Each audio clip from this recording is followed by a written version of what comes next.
Welcome to the one and only Avadh Ojha sir.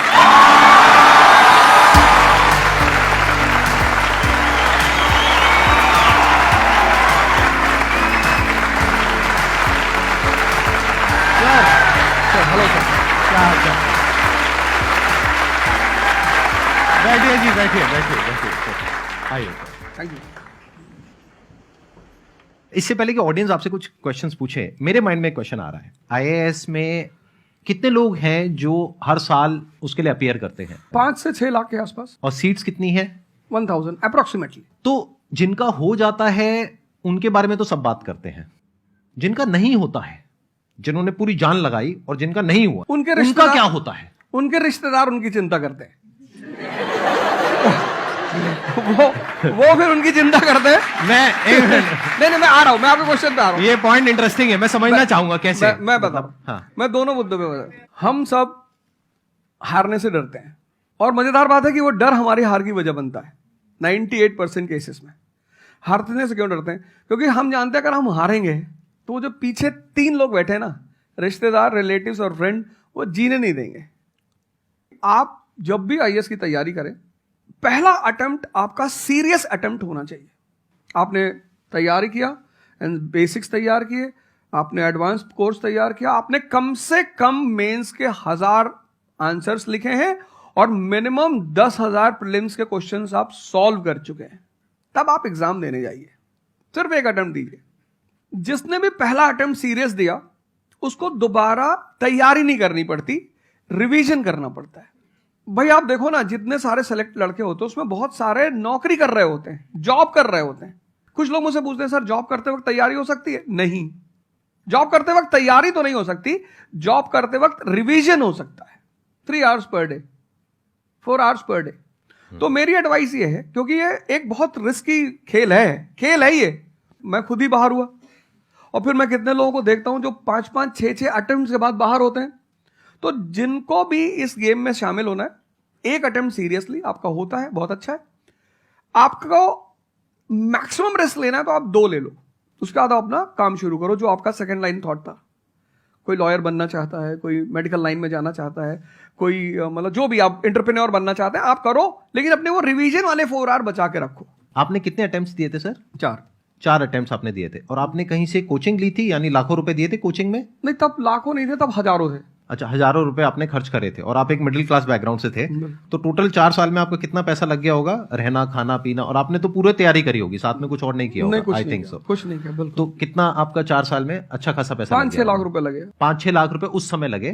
आज के समय पे अगर किसी को कोचिंग लेनी है तो आई थिंक इससे 3-4 गुना, 5 गुना आराम से लगेगा। आराम से लगेगा। तो 15-20 लाख रुपए उस इंसान का लग गया, और वो है एक मिडिल क्लास बैकग्राउंड से। अब वो कहीं ऐसा तो नहीं कि वो ना यहाँ करा ना वहां करा 4-5 साल बाद? हाँ, वही मैंने कहा कि अब आप, जब हमारे समय तो ठीक था, अब आप रिस्क पूरा नहीं ले सकते। You have to be cautious. अब इनको कॉशियस होना पड़ेगा कि ठीक है, जैसे बड़े सारे लड़के क्या करते हैं, वो 1-2 अटेम्प्ट ऐसे ही देते हैं। अब तो इनके पास 6 अटेम्प्ट है, ओबीसी हैं तो और ज्यादा है, SC ST हैं तो और ज्यादा है। और मैं कहूंगा आप किसी भी कैटेगरी से आते हैं, आप 2 अटेम्प्ट से ज्यादा कभी मत मानिए। ये पॉइंट बहुत अच्छा है कि आइडियली आपको अपने माइंड में ये रखना है कि एक ही अटेम्प्ट है मेरे पास में, मैक्सिमम अगर आपकी फैमिली अफोर्ड कर सकती है तो 2 अटेम्प्ट है। उसके बाद में अपने काम पे ध्यान देना है, और इसको एज अ रिवीजन की तरह देखना है, मतलब इसको साथ साथ में चलाना है। ये नहीं कि अपने 5 साल या 6 साल लाइफ के सारे यही निकाल दिए और सारा पैसा घर वालों का लगा दिया, या उन्होंने खेत बेच दिया या लोन ले लिया। ऐसी बहुत कहानियां मैंने सुनी है सर लोगों की, और बहुत ही दर्द होता है ऐसी कहानियां देख करके। ऐसे लोगों की जो कहानियां हैं वो उसको सुन करके बहुत ही बुरा लगता है अंदर से। चलिए आगे बढ़ते हैं जी। Sir, I wanted to ask how to fight the basically fear that we feel. Like there are lot many fears that we face, not only in studies but in each aspect of life. There is some kind of fear. How to fight that? How to come back? How to have that courage in life? Fear बड़ी प्यारी चीज है। हमने कुछ words को बड़ा negative बना लिया है। जैसे अब बच्चा है 2 साल का, उसको तो फियर होता नहीं, उसे कुछ पता नहीं, उसने कोबरा देखा, जाके पकड़ लिया। वो तो बाद में घर वालों ने देखा तो पता चला कि भैया कोबरा पकड़ के घूम रहा है। लेकिन हम बड़े हो गए ना, अब हम कोबरा देखेंगे तो वो हमारी बॉडी की जो मैकेनिज्म है वो हमें वार्न करेगी, अलर्ट करेगी। That is natural fear. वो अच्छी चीज है। जिस चीज की आप बात कर रहे हो वो फियर नहीं है, वो ओवर थिंकिंग है। आज का जो युवा है वो फियर से परेशान नहीं है, वो ओवर थिंकिंग से परेशान है। अब ये ओवर थिंकिंग क्यों है, उस फैक्टर पे आते हैं। ओवर थिंकिंग की वजह क्या है? ओवर थिंकिंग की वजह यह है कि आज का समाज इतना एक्सपैंड कर चुका है। You are outside your house, तुमको तुम्हारी दोस्त मिल गई कि मैं कल लंदन से आई, क्या लाइफ है लंदन में यार, और मैं तो ये कर रही वो कर रही। आपको लगा हम ही पागल है यार, आईएएस की तैयारी कर। फिर शाम को किसी फ्रेंड का फोन आ गया कि मैं तो अब ऑस्ट्रेलिया जा रही हूं, मैं तो वहीं सेटल हो जाऊंगी। 90s में हमारे पास इतने स्कोप नहीं थे। हमारी जो लाइफ थी वहां ओवर थिंकिंग इसलिए नहीं थी, आपने भी सर देखा होगा, क्योंकि हमारे पास इतने स्कोप नहीं थे। आज तुम्हारी जनरेशन में यू हैव मल्टीपल फील्ड्स, मतलब इतने सारे फील्ड्स ओपन है। तो जब तुम घूम के चारों तरफ देखते हो और तुम देखते हो कि तुम्हारे ही साथ के लोग बड़ी सारी फील्ड में एक्सेल कर रहे हैं, काम कर रहे हैं, अर्न कर रहे हैं, तो तुम्हारा दिमाग भागना शुरू करता है। फिर क्या होता है, हमारे पेरेंट्स हमसे ज्यादा ओवर थिंकिंग करते हैं, क्योंकि बड़े हमको लेकर कॉशियस होते हैं। हाँ। एक हमने ओवर थिंकिंग की, हम अपना संभाल लें किसी तरह। हम घर के अंदर गए, मम्मी रो रही है कि वो निशा मिली थी, 20 लाख का पैकेज है उसका। दूसरा प्रेशर तुम्हारे ऊपर आ गया। ये जो प्रेशर हम मल्टीपल फेस करते हैं, तो एक तुम्हारा प्रेशर, एक माँ बाप का प्रेशर। पता लगा बुआ जी ने रात में फोन कर दिया, क्या कर रही हो जी? तुम सारे लोग प्रेशर से लड़ रहे हो इस वक्त, मल्टीपल फ्रंट पे। ये कोई फियर उयर नहीं है। ये प्रेशर दूर कैसे होगा, इस पे थोड़ी सी बात कर ले। जहां इंटरनल ताकत है वहां कॉन्फिडेंस है। आज का युवा क्या कर रहा है, बादाम का तेल लगा रहा है, बादाम की क्रीम लगा रहा है, बादाम का साबुन लगा रहा है, खा रहा गुटखा।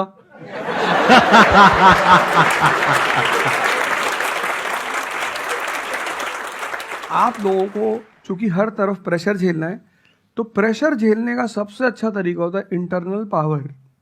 तभी तो मैं जहां भी जाता हूं एक चीज रिपीट करता हूं, योगा करो, ध्यान करो।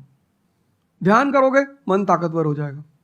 सर, आपने जैसे कि अभी बोला कि मेंटल स्टेट के लिए एक्सरसाइज करो, योगा करो। तो पहले तो मैं फिजियोथेरेपिस्ट हूँ, ठीक है। मैं सुबह से मतलब योगा एक्सरसाइज है मेरा डेली रूटीन है, करना भी और कराना भी। उसके बाद भी at the end of the day मैं डिप्रेस हो जाती हूँ। ये नहीं कि मन नहीं लगता, इस चीज़ में ही मन लगता है, फैमिली से भी पूरा मन लगता है, ठीक है। उसके बाद भी end of the day depress हो जाती हूँ। तो उसको डिप्रेशन कैसे कम करी जाए? हम किसके साथ रहते हैं वो बहुत इंपॉर्टेंट है। मेरे एक दोस्त मेरे साथ आ रहे थे आज से करीब 7-8 साल पहले, धौला कुआं से। रात का टाइम था और हम दोनों, मैं गाड़ी चला रहा था, हम इंडिया गेट के सामने से निकले तो उन्होंने मुझसे कहा कि अब हम बुढ़े हो गए हैं। मैंने गाड़ी रोकी, मैंने कहा उतरो। तो उन्होंने कहा कि क्या हुआ? मैंने कहा उतरो तो, उतरो जरा। उतर गए, मैंने दरवाजा बंद करो, चले गए। आज तक मैंने उनसे बात नहीं की। वो उनसे पूछते हैं आज, अब तो खैर बात ही नहीं होती, पर वो बहुत उन्होंने कोशिश की कि अवध क्या हुआ, तुम दिन भर अपने आप को मोटिवेट करती हो, काम करती हो, जब तुम वापस घर में आती हो, अपने समाज में जाती हो, तो सब तुम्हारे मेंटल स्टेटस का थोड़ी है, वो तुम्हारी सारी ऊर्जा को खींच लेते हैं। इसीलिए तो माँ बाप हमारी संगत पे बड़ा ध्यान देते हैं। तुम्हें लगता होगा कि माँ बाप कितने बदमाश है, माँ बाप भगवान है। उनका एक्सपीरियंस तुम अपने दोस्तों को लेके जाया करो उनके सामने। कोई अल्ट्रासाउंड क्या करेगा जितना माँ बाप करते हैं, कोई स्कैनर क्या करेगा, सही बात है, देख के कोई 2 फोटो मिनट कैमरा में क्या फोटो खींचेगी, देख के बता देते हैं। बहुत बहुत दुष्ट है ये, इसकी आंख के नीचे देखो यहाँ निशान है, बहुत दुष्ट है ये। और वो लॉजिक भी बड़ी अच्छी सी देते हैं, कोई कुछ भी देते हैं लेकिन बड़ा अच्छा सा लॉजिक देते हैं। तो ये हमारे साथ होता है। इसलिए हमें पहले गुरुकुल भेजा जाता था, और आज की हमारी सोसाइटी इसको सिर्फ नेगेटिव दिखाई पड़ रहा है। मैं अभी अब घर गया था, हमसे लोग कह रहे भैया 24 का चुनाव लड़ोगे? मैंने कहा यार पॉलिटिकल पार्टियां कह रही कि तुम सीधे प्रधानमंत्री बन जाओ। अननेसेसरी परेशान किए हुए, अननेसेसरी दूसरों से मत। और ये एक जगह का नहीं है, ये यूनिवर्सल हो चुका है। तुमने कह दिया कि मैं आईएएस की तैयारी कर रही हूं, अरे नहीं होता किसी का। तिवारी जी की लड़की दी थी, 2 साल बाद पागल हो गई। तुम इतने डिप्रेस समाज में रह रहे हो। वो तो महेश्वरी जी जैसे लोग हैं जिन्होंने बहुत लोगों को जिंदा कर रखा है। Thank you. जब आपको कोई सहारा नहीं होता, आपने टाइप किया संदीप महेश्वरी, एक वीडियो आ गया, आप रिलैक्स हो गए। जब आप इन्हें सुनते हो तो आपका टेम्परेचर हाई होता है। तो एक ही आदमी को आप सुनते हो ना जिससे टेम्परेचर हाई हुआ, हमको सुन लिया कुछ ज्यादा ही हाई हो गया। लेकिन 2 लोगों को छोड़ दो, 3 लोगों को छोड़ दो, 4 लोगों को, ऐसे 10-12 लोग हिंदुस्तान में है, पॉपुलेशन 1 बिलियन 50 करोड़। तो तुम 10 लोगों को सुनो और बाकी जो तुम्हारे साथ 500 जुड़े हैं वो तुम्हें तो नीचे ही ले जा रहे हैं।